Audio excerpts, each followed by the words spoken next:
Hi అండి. US illegal ఇమ్మిగ్రెంట్స్‌ని అందరిని కూడా పంపించడం స్టార్ట్ చేసింది. ఈ కార్యక్రమం చేసే టైంలో మన ఇండియన్స్‌ని కూడా పంపించడం అయితే స్టార్ట్ చేసింది. కాకపోతే ఏంటి అంటే దాదాపుగా 18,000 ఇండియన్స్ ఇల్లీగల్‌గా అమెరికాలో ఉన్నారు అన్నది ఇప్పుడు కాదు. 2024లోనే యూఎస్ గవర్నమెంట్ ఇండియన్ గవర్నమెంట్‌కైతే లెక్కలివ్వడం జరిగిందనమాట.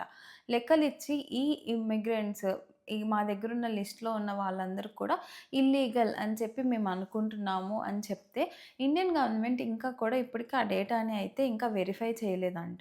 వెరిఫై చేసి దాంట్లో ఎవరు ఇండియన్ ఆరిజిన్, ఇండియన్ సిటిజన్స్ ఉన్నారు, ఎవరు కాదు అన్న డేటా యూఎస్‌కైతే ఇంకా ఇవ్వలేదు అని చెప్పి యూఎస్ గవర్నమెంట్ అయితే ఇండియా మీద కంప్లెయింట్స్ అయితే చేస్తుంది.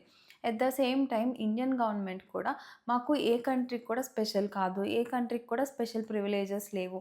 మేము మా కంట్రీ పాలిసీస్ ప్రకారం వాళ్ళు ఇండియన్ సిటిజన్సో కాదో తేల్చుకున్న తర్వాతే వాళ్ళని మేము మళ్ళా డిపోర్ట్ చేసుకుంటాం ఇండియాకి. సో, మేము వాళ్ళ ఐడెంటిటీ వెరిఫై చేసేదాకా కూడా మీరు ఆగాల్సిందే. ఇది యూఎస్ అని చెప్పి మేము స్పెషల్ ప్రివిలేజెస్ ఇవ్వట్లేదు అని చెప్పి మన ఎక్స్టర్నల్ మినిస్ట్రీ అయితే దీనికి సంబంధించి న్యూస్ అయితే చెప్పిందనమాట. రిలీజ్ చేసింది. సో, ఇక్కడేంటి అంటే, యూఎస్ గవర్నమెంట్ ఎలిగేషన్స్ ఏంటి అంటే, మేము ఆల్రెడీ టైమ్ ఇచ్చాము. వీళ్ళింకా మాకు డేటా ఇవ్వలేదు. సో, ఉన్న 18,000 మంది ఎవరైతే వాళ్ళ లిస్ట్‌లో ఉన్నారో, 18,000 మంది దాకా అంటే దాదాపుగా 17,900 మెంబర్స్ దాకా ఉన్నారో, వాళ్ళందరినీ కూడా మేము ఇండియాకి బ్యాక్‌కి పంపించేస్తామని చెప్పి యూఎస్ గవర్నమెంట్ చెప్తుంటే, ఒక పక్క ఇండియన్ గవర్నమెంట్ ఏమో, మేము డేటా వెరిఫై చేసిన తర్వాత మాత్రమే, వాళ్ళు ఇండియన్స్ అని చెప్పి మేము అనుకున్న తర్వాత మాత్రమే వాళ్ళు ఇల్లీగల్‌గా మీ కంట్రీకి ఎంటర్ అయ్యారు అని చెప్పి మా దగ్గర అది ప్రూవ్ అయితే మాత్రమే మేము వాళ్ళని బ్యాక్ తీసుకుంటాము అని చెప్పైతే ఇండియన్ గవర్నమెంట్ చెప్తుంది.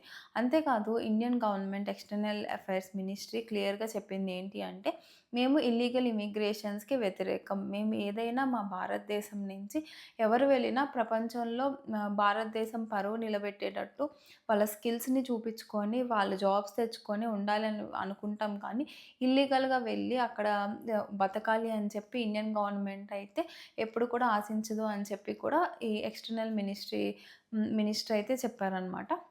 అండ్ అంతేకాదు ఈ డిపోర్టేషన్ జరిగే టైంలో ఒకవేళ గనక ప్రూవ్ అయితే ఈ 18,000 పర్సన్స్‌ని ఎలా ఇండియాకి తీసుకురావాలి బ్యాక్ అన్నదే పెద్ద సమస్యగా ఉంది.